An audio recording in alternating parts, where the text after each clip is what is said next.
देवउठनी एकादशी पर जिस घर में खाई जाती है यह दो चीज़ें, साल भर बरसता है धन, दौड़ी चली आती है माता लक्ष्मी। देवउठनी एकादशी पर जिस घर में खाई जाती है यह चीज़ें, उस घर में कभी नहीं होती है धन की कमी। दोस्तों, हिंदू धर्म में देवउठनी एकादशी का बड़ा ही विशेष महत्व होता है। कार्तिक माह के शुक्ल पक्ष में आने वाली एकादशी तिथि को देवउठनी एकादशी कहा जाता है। देवउठनी एकादशी को प्रबोधिनी एकादशी और देव उठान एकादशी के नाम से भी जाना जाता है। यह कार्तिक मास के शुक्ल पक्ष की एकादशी तिथि को मनाई जाती है। इस दिन भगवान विष्णु 4 माह के बाद योग निद्रा से जाते हैं। उसके साथ ही चातुर्मास का समापन होता है। देवउठनी एकादशी के दिन फिर से शादी विवाह, मुंडन, संस्कार, सगाई समेत सभी मांगलिक कार्यों की शुरुआत हो जाती है। फिर देवउठनी एकादशी के अगले दिन बाची तिथि में तुलसी विवाह का आयोजन कराया जाता है। भगवान विष्णु के शालिग्राम अवतार से माता तुलसी का विवाह होता है, जिस दिन को तुलसी विवाह के नाम से जाना जाता है। धार्मिक मान्यताओं के अनुसार तुलसी विवाह के आयोजन से घर में सुख, समृद्धि और खुशहाली आती है। कार्तिक माह में तुलसी के पौधे की पूजा अर्चना भी शुभ फलदायी माना गया है। धार्मिक मान्यता है कि सभी एकादशियों में सर्वश्रेष्ठ मानी जाने वाली इस देवउठनी एकादशी का व्रत करने वालों को स्वर्ग और वैकुंठ की प्राप्ति होती है। भगवान श्री हरि विष्णु जी की कृपा से उस व्यक्ति को हर तरह से सुख की प्राप्ति होती है। उसके जीवन में कभी भी किसी भी प्रकार की समस्या नहीं आती है। हालांकि आपको देवउठनी एकादशी के दिन कुछ बातों का ध्यान रखना भी बेहद ज़रूरी होता है। शास्त्रों में कुछ ऐसे नियमों का वर्णन किया गया है जिन नियमों का पालन हर व्यक्ति को देवउठनी एकादशी के दिन करना चाहिए। अगर आप इन नियमों का पालन नहीं करते हैं तो भगवान श्री हरि विष्णु जी आपसे रुष्ट हो सकते हैं और आपको शुभ परिणाम की जगह गंभीर परिणाम देखने को मिल सकते हैं। आपका जीवन दुर्भाग्य में बदल सकता है। इसके अलावा शास्त्रों में कुछ ऐसी चीज़ों का भी वर्णन किया गया है जिन चीज़ों का भोग आप देवउठनी एकादशी पर भगवान श्री हरि विष्णु जी को लगाते हैं और उस प्रसाद को सभी में वितरित करते हैं, साथ ही स्वयं भी ग्रहण करते हैं, तो आपको भगवान विष्णु की असीम कृपा प्राप्त होती है। आपकी सोई हुई किस्मत जाग उठती है। आपके धन अन्न के भंडार भर जाते हैं। आपके जीवन में किसी भी समस्या का सामना नहीं करना पड़ता है। इसके अलावा कुछ चीज़ें ऐसी भी है जिनका सेवन देवउठनी एकादशी पर बिल्कुल भी नहीं करना चाहिए, क्योंकि इन चीज़ों का सेवन करना अशुभ माना जाता है। अगर आप इन चीज़ों का सेवन देवउठनी एकादशी पर कर लेते हैं तो भगवान श्री विष्णु आपसे रुष्ट हो सकते हैं और आपको शुभ परिणाम की जगह गंभीर परिणाम देखने को मिलते हैं। इस वीडियो के माध्यम से मैं आप सभी को बताऊंगा कि इस बार साल 2024 में देवउठनी एकादशी कब है, देवउठनी एकादशी की पूजा विधि विधान क्या है और इस दिन का महत्व क्या है। इसके अलावा देवउठनी एकादशी पर किन चीज़ों का सेवन करना चाहिए और भगवान विष्णु को किस चीज़ का भोग लगाना चाहिए और किन चीज़ों का देवउठनी एकादशी पर बिल्कुल भी नहीं करना चाहिए। इस वीडियो में भी आपको देवउठनी एकादशी के बारे में भी संपूर्ण जानकारी मिलेगी। लेकिन उससे पहले अगर आप भी चाहते हैं कि लक्ष्मी माता का आशीर्वाद आप पर सदा बना रहे तो इस वीडियो को एक लाइक करें और चैनल को सब्सक्राइब करें और कमेंट बॉक्स में जय माता लक्ष्मी ज़रूर लिखें। तो चलिए दोस्तों, सबसे पहले जानते हैं कि इस बार साल 2024 में देवउठनी एकादशी कब है। हिंदू पंचांग के अनुसार इस साल 2024 में कार्तिक मास की शुक्ल पक्ष की एकादशी तिथि की शुरुआत 11 नवंबर 2024 की शाम 6:46 पर होगी। वही इस तिथि का समापन 12 नवंबर 2024 को शाम 4 मिनट पर होगा। ऐसे में उदय तिथि के अनुसार देवउठनी एकादशी का व्रत मंगलवार 12 नवंबर को रखा जाएगा।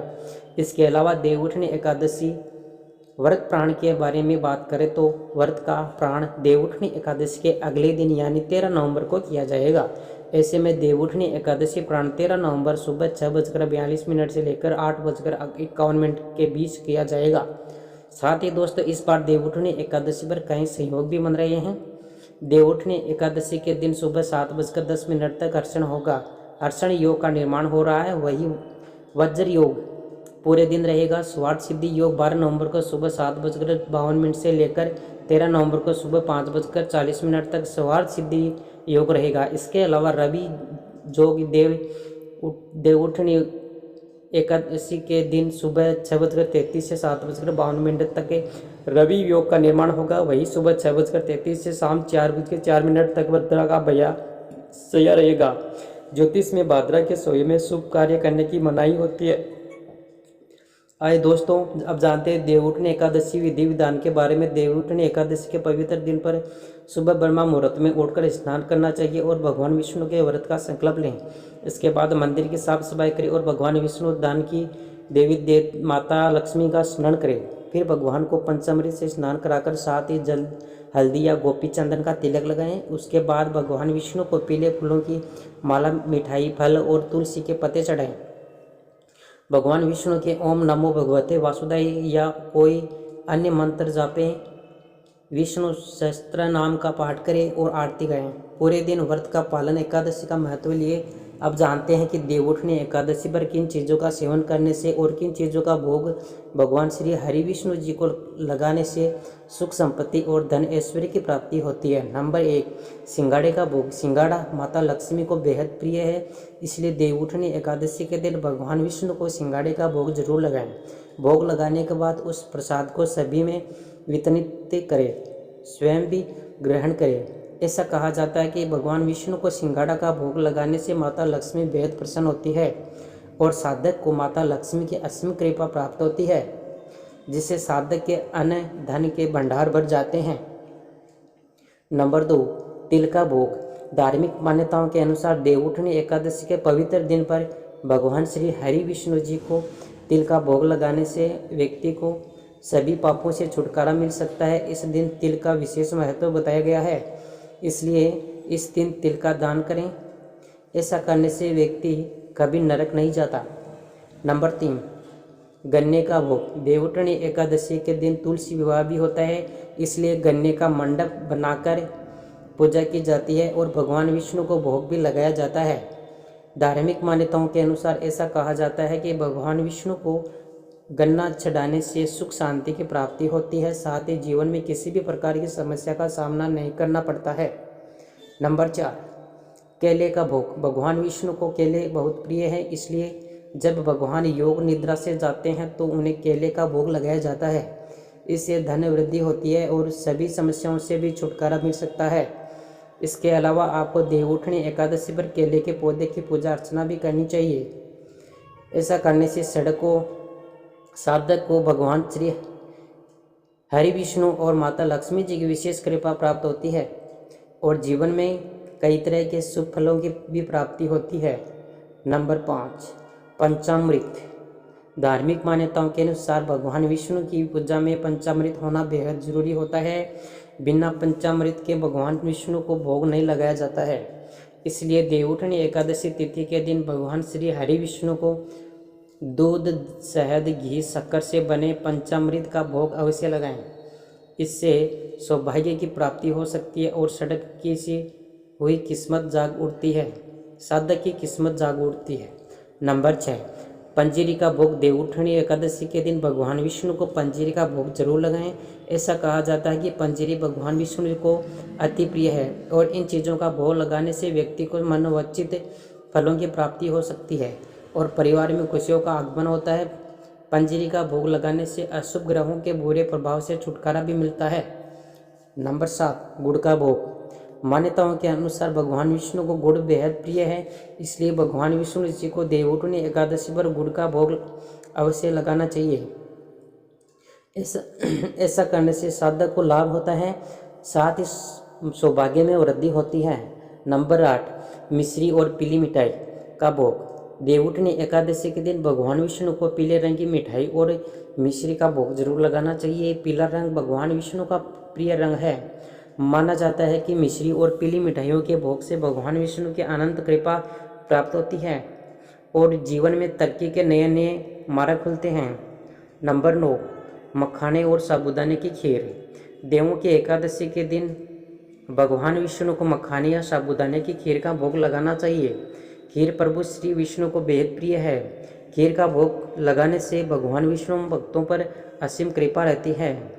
नंबर 10, दूध का भोग। ऐसा कहा जाता है कि अगर किसी व्यक्ति की कुंडली में चंद्रमा की स्थिति कमजोर है तो उसे देवउठनी एकादशी के दिन भगवान विष्णु जी को दूध का भोग लगाना चाहिए। इससे धन और मन दोनों में विस्तार होगा और व्यक्ति की सभी परेशानियां भी दूर हो जाएगी। नंबर 11, केसर की मिठाई का भोग।